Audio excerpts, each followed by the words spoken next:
mga magulang na ang mga anak ay biniktima ng mga durugista. Ang mga ordinaryong Pilipino na naglalakad galing trabaho, tapos naksampo pinatay ng adik,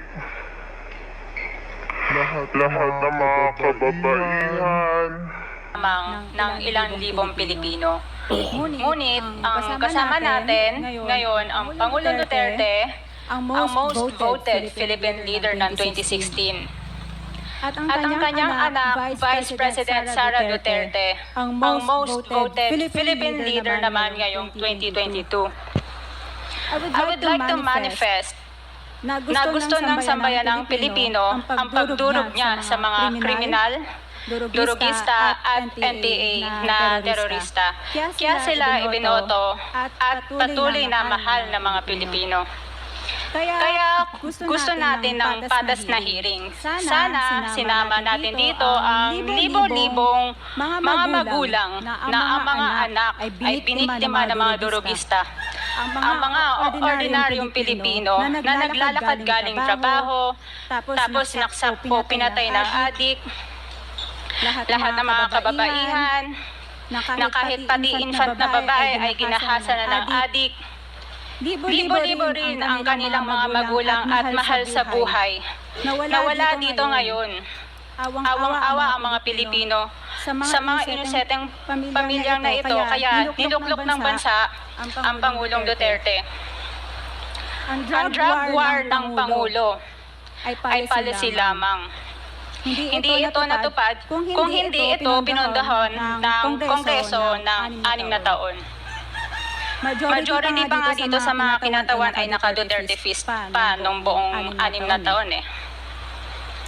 Ang Duterte Youth Party List po ay patuloy na naninindigan sa Pangulong Rodrigo Duterte at pangalawang Pangulo Sara Duterte na naglingkod ng maayos, dumurog sa mga durugista, kriminal at NPA na terorista para proteksyonan ang milyon-milyong Pilipino.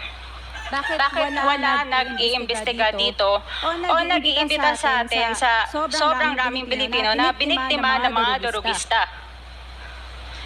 And lastly, sa mga kongresista na kaalyado ng mga NPA, mahaya naman tayo sa topic ng pagpatay dahil kayo mismo, hindi kayo nagsasalita sa pagpatay ng NPA sa mga pulis, sundalo at mamayang Pilipino. Pati rin po sa mga natitirang resource persons na gusto mag-abogada papuntang ICC, si Attorney Maria Cristina Conti, na kandidato ngayon ng Bayan Muna Party List. Kasama po ang inyong katabi na si Nery Colmenares ng Bayan Muna. Sa NPA, nire-recruit ang mga kabataan para pabagsakin ang gobyerno at pumatay ng mga pulis, sundalo at tropa ng gobyerno. Hindi niya naman kinokondena ang pagpatay nila. Ang kinokondena nyo ngayon ay ang dalawang naging most trusted leaders ng bansa na todo effort protektahan ang milyong mga Pilipino. In support sa advocacy sa Pangulong Duterte, ang Duterte Youth Party List ngayon, Kongreso ito, ang kaisa-isang nagpapanukala na pagbalik ng death penalty para sa mga rapists, kidnappers, durugista at terorista.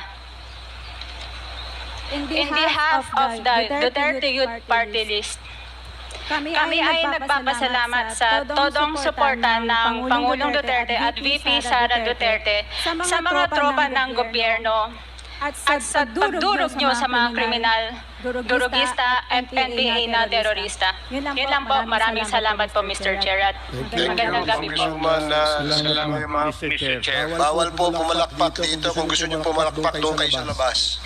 Maaari ba? Mr. Chair. Wala akong bastusan dito, ha? Sige, Congressman Akop, you're recognized.